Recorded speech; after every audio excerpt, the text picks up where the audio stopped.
October মাসে গাজায় স্থল অভিযান পরিচালনার পর থেকে ফিলিস্তিনি মুক্তিকামী যোদ্ধাদের ভয়াবহ প্রতিরোধের সামনে মাথা তুলে দাঁড়াতেই পারেনি মধ্যপ্রাচ্যের কাগুজে বাঘ ইসরায়েল।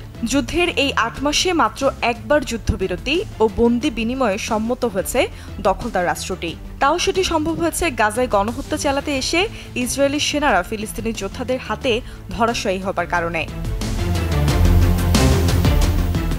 এ বছরের মে মাসের শেষ সপ্তাহ থেকে যুদ্ধবিরতির ব্যাপারে বেশ চাপ প্রয়োগ করে আসছিল যুক্তরাষ্ট্রের বাইডেন প্রশাসন। শর্ত সাপেক্ষে যুদ্ধবিরতির প্রস্তাব মানতে সম্মত হয়েছে হামাস, কিন্তু এখন পর্যন্ত এ প্রস্তাবে কোনো সাড়া দেয়নি মধ্যপ্রাচ্যের খলনায়ক নেতানিয়াহুর জায়নবাদী সরকার। উল্টো বুধবার দিনব্যাপী ফিলিস্তিন ও লেবানন জুড়ে সন্ত্রাসী হামলা চালিয়েছে দখলদার রাষ্ট্রটি। এর প্রতিক্রিয়ায় বুধবার গাজায় ইসরায়েলি সেনাদের উপর একযোগে ভয়াবহ হামলা চালিয়েছে ফিলিস্তিনের স্বাধীনতাকামী সংগঠনগুলো। হামাসের সামরিক শাখা আল কাসাম ব্রিগেড বুধবার রাতে হামলার বিবরণ দিয়ে টেলিগ্রাম বার্তায় 4টি বিবৃতি প্রকাশ করে।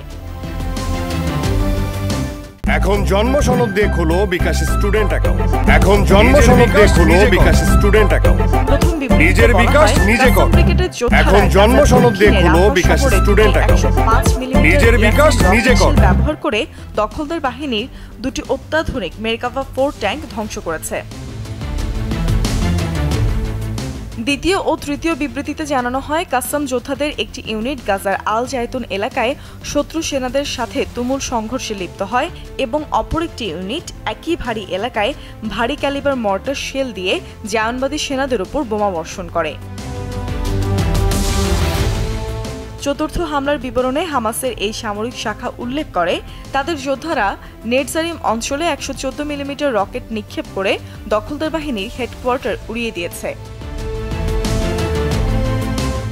হামাস বাদেও এদিন ইহুদি সেনাদের উপর হামলা চালিয়েছে ফিলিস্তিনি মাওবাদী সংগঠন ডিএফএলপি সামরিক শাখা শহীদ ওমর আল কাসিম ফোর্স।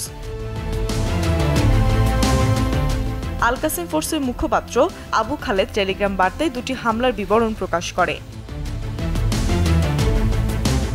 প্রথম হামলার বর্ণনায় বলা হয়, মাওবাদী যোদ্ধারা রাফার সাবৌরা ক্যাম্পের আবু সাবের জংশনে ইহুদি সেনা বহনকারী একটি সামরিক যানকে লক্ষ্য করে বোমা বিস্ফোরণ ঘটায়। এতে বেশ কিছু জায়নবাদী সেনা নিহত ও আহত হয়।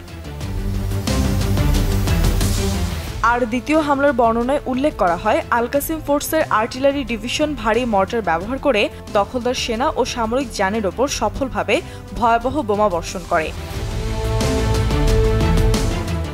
আল আকসা শহীদ ব্রিগেড বুধবার রাতে একটি টেলিগ্রাম বার্তায় জানায়, গাজা শহরের আল জায়তুন এলাকায় আমাদের যোদ্ধারা দখলদার সেনাদের সমাবেশ ও সামরিক যানবাহনকে লক্ষ্য করে ভারী ক্যালিবারের মর্টার হামলা চালিয়েছে।